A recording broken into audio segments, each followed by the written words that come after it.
don't do that, they get down to it straight away. And they designed this beautiful playground in bright colours. And they had a professional designer come in and negotiate with them about the finished design. And the professional designer said, actually, it's lovely.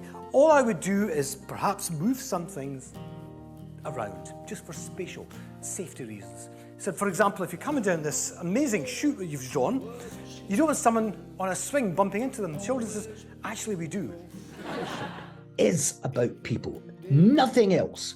Because everything that you achieve, any profits that you make, it comes through people. And if you can get your people on side, working hard, believing in what you're trying to achieve, then you will claim leadership. I see every day people from Africa, from America, from Canada, from even England, actually lots from England, talking about how fantastic Scotland is.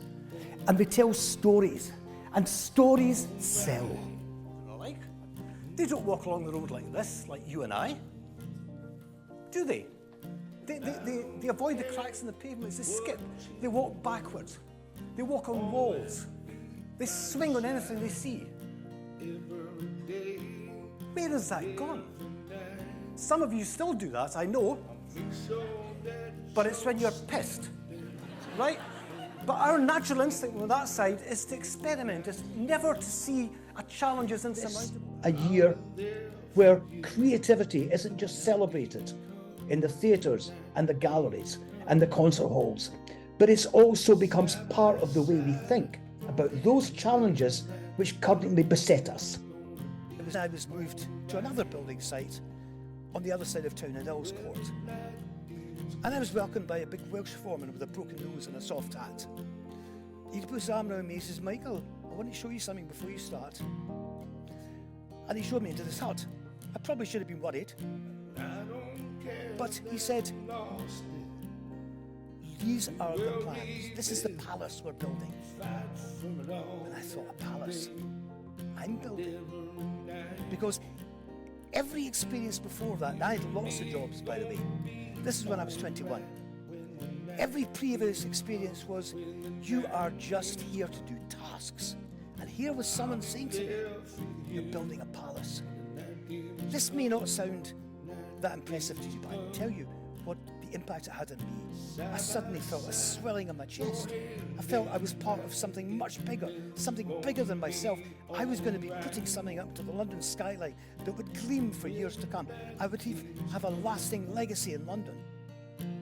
And I worked so hard, which had been run down. And now they've got people living there who are very happy living there. The Turquoise building, what does it do with the piping? When it rains, it plays music.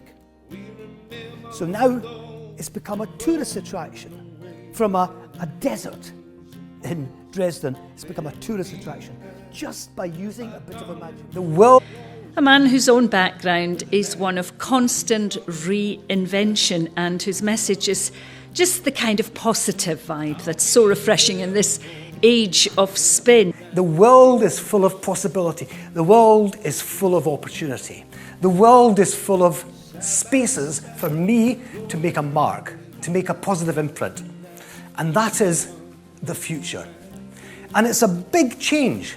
Remember when Bill Gates set up Microsoft, do you remember what his founding vision was? It was a PC in every home and every office. Do you know, this is only a few months after an American professor had said there will only ever be a need for 4 computers in the entire world. And along comes Bill Gates with this audacious vision. Has he got close to that now?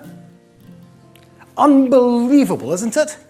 That someone could have the audacity to make this a vision. So what do you do and how come that happened? Well, what I do now is use all the experience I've garnered, and I've had quite an adventurous life. And I help people to find their strengths. Because what do I do with all that experience, all the knowledge I've gained? Well, you use it to help other people to find their strengths and to turn their what might be perceived as a disadvantage into an advantage. Can you imagine if Martin Luther King had stood on the Mount in Washington all those years and say, I have a strategic plan out of the course of history. You know, Walt Disney said, if you can dream it, you can do it. And I like the idea of dreams.